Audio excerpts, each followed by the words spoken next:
Hello students, this is question number 11 of the miscellaneous exercise of chapter number 6 application of derivative। करते हैं इस question को। Given क्या है? गिवन ये है कि f कोई फंक्शन है, f is a function define हुई है इंटरवल ए बी पर such that the derivative of that function is greater than 0 for some interval x belongs to a b, then we are to prove that function f is an increasing function। तो हमें कुल मिला के करना क्या है, ये जो फंक्शन f है इसको हमें इंक्रीजिंग प्रूफ करना है। अगर आपको ध्यान हो, इंक्रीजिंग प्रूफ करने के लिए हमारे पास एक मेथड है। अगर हमारे पास कुछ ऐसी वैल्यूज़ हैं x2 greater than x1 and हम प्रूफ कर देते हैं fx2 ग्रेटर देन fx1, तो इसका मतलब यही होता है कि फंक्शन कैसा है, इंक्रीजिंग है। If we have two values such that x2 greater than x1 and we prove that fx2 is also greater than fx1, then it means that it implies that the function is what, increasing। Function कैसी है, increasing है। तो हमारा काम यही है कि हमें fx2 को fx1 से ग्रेटर देन प्रूफ करना है if x2 is greater than x1। ठीक है, तो हमें गिवन क्या है, हमें गिवन है F dash X greater than 0 where x belongs to interval A B, open interval A B. ठीक है, तो अब मैं क्या करता हूँ, सुनना।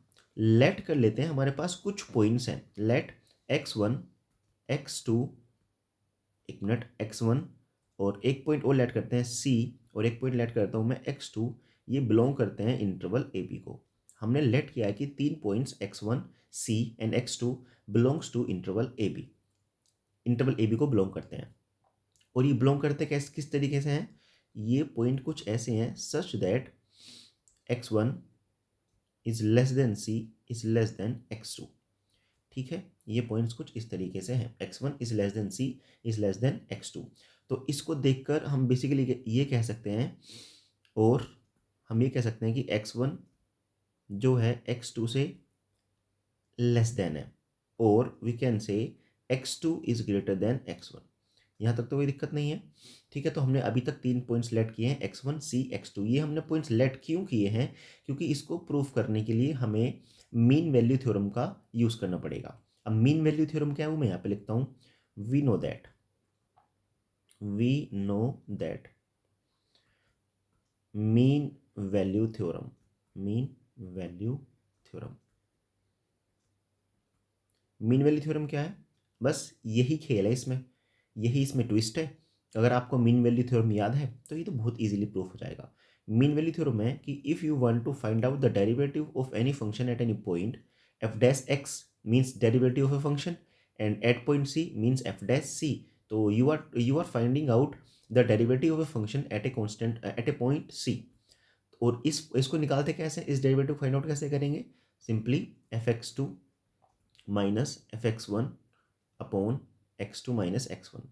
इसको लेग्रांजे ने बताया था कि अगर ऐसा कुछ हो जाता है, ठीक है ना, अगर ऐसा कुछ हो जाता है तो वो निकल के आएगा derivative of a function at a point C. ठीक है, अब देखो हमें गिवन क्या है, F dash X greater than 0 given है। इट मीन्स दैट x की वैल्यूज़ अगर आप इस इंटरवल से लोगे, x belongs to A B से, तो वो हमेशा पॉजिटिव आएगा। और आपने एक पॉइंट माना है c जो कि इंटरवल ए बी से ही है, तो क्या F dash C greater than 0 आएगा? Yes, F dash C will be greater than 0।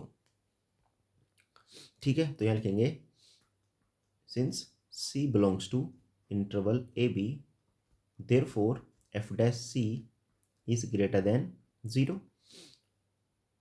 Since x2 is greater than x1, therefore x1 लेके जाते हैं left hand side, so this will become x2 minus x1 greater than 0। ये दो चीज़ आपको पता चल गई। आप यहाँ पे आते हैं वापस इक्वेशन नंबर फर्स्ट से।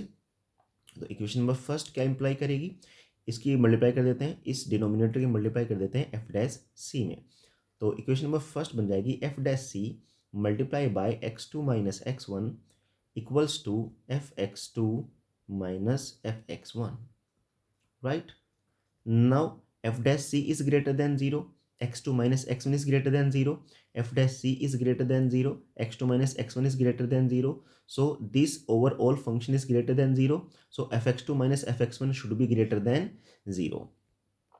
ठीक है ना, तो यहाँ पे मान लेते हैं सेकंड, यहाँ पर मान लेते हैं थर्ड। तो यहाँ लिख सकते हैं हम from second and third, from second and third we can identify that f dash is greater than 0, also x2 minus x1 is greater than 0. This entire function should be greater than 0, so fx2 minus fx1 should be greater than 0. We can say fx2 minus fx1 is greater than 0. And if it is greater than 0, then we will say that fx2 is greater than fx1. And मैंने अभी तो बताया था आपको, मैंने अभी आपको बताया था स्टार्टिंग में, अगर x2 is greater than x1 है और हम प्रूफ कर देते हैं fx2 ग्रेटर देन fx1, तो ये प्रूफ हो जाता है कि फंक्शन कैसा है, इंक्रीजिंग फंक्शन है. तो यहाँ पे लिख देंगे सो fx is an increasing function, fx is an increasing function. I think आपको ये बात समझ में आ गई है और ये क्वेश्चन भी अच्छे से समझ में आ गया है.